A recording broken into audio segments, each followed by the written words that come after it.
ধনশিৰি মহকুমা তথা সৰুপথাৰ সমজিলাৰ সাংস্কৃতিক ক্ষেত্ৰখনক দীৰ্ঘদিন ধৰি একাত্মকভাৱে জড়িত হৈ আগুৱাই নিয়া বিশিষ্ট তথা উদীয়মান সাংস্কৃতিক কৰ্মী তপন বৰাৰ বিয়োগ আজি দিনৰ 12:30 বজাত তেখেতৰ হৃদক্ৰিয়া বন্ধ হৈ বিয়োগ ঘটে। তপন বৰা সৰুপথাৰ নগৰৰ 1 নং পদুমনিৰ বাসিন্দা আছিল। তপন বৰাৰ বিয়োগত সমগ্ৰ পদুমনি আৰু সৰুপথাৰ সমজিলাত গভীৰ শোকৰ ছাঁ পৰে। আমি সৰুপথাৰ সমজিলাই এগৰাকী উদীয়মান প্ৰতিভাৱান শিল্পীক আমি হেৰুৱালোঁ। তপন বৰা মোৰ ঘৰৰ কাষতে মোৰ ঘৰৰ ৱালৰ সিপাৰে সিহঁতৰ ঘৰ। সৰুৰে পৰা তপনক মই দেখিছোঁ আৰু সিহঁতক পাইছোঁ, তাক পঢ়োৱা আমি।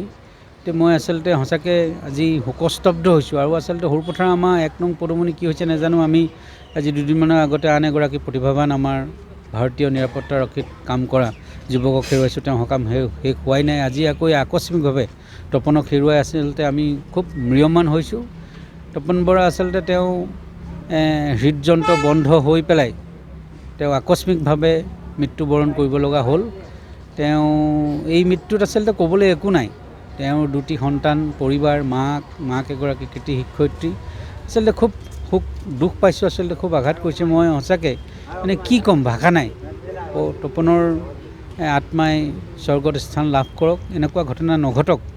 আৰু তেওঁৰ মৃত্যুৱে আচলতে আমাৰ এই সৰুপথাৰ সমজিলাৰ সংগীতৰ ক্ষেত্ৰখনক যিটো ক্ষতি কৰিলে, এইটো পূৰণ কৰিবলৈ আৰু ভালেদিন লাগিব। কাৰণ গোটেই তপনে আচলতে 24 ঘণ্টাই মিউজিকৰ কাৰণেই উৎসৰ্গা কৰিছিলে। উঠি অহা প্ৰজন্মক বাট দেখুওৱা এজন শিল্পী আছিলে তপন বৰা। গতিকে তেওঁৰ মৃত্যুত খুব গভীৰ দুখ প্ৰকাশ কৰিছোঁ। সঁচাকৈ তেওঁৰ আত্মা ভগৱানে তেওঁৰ চৰণত ঠাই দিয়ক। আচলতে ক'বলৈ আৰু ভাষা নাই।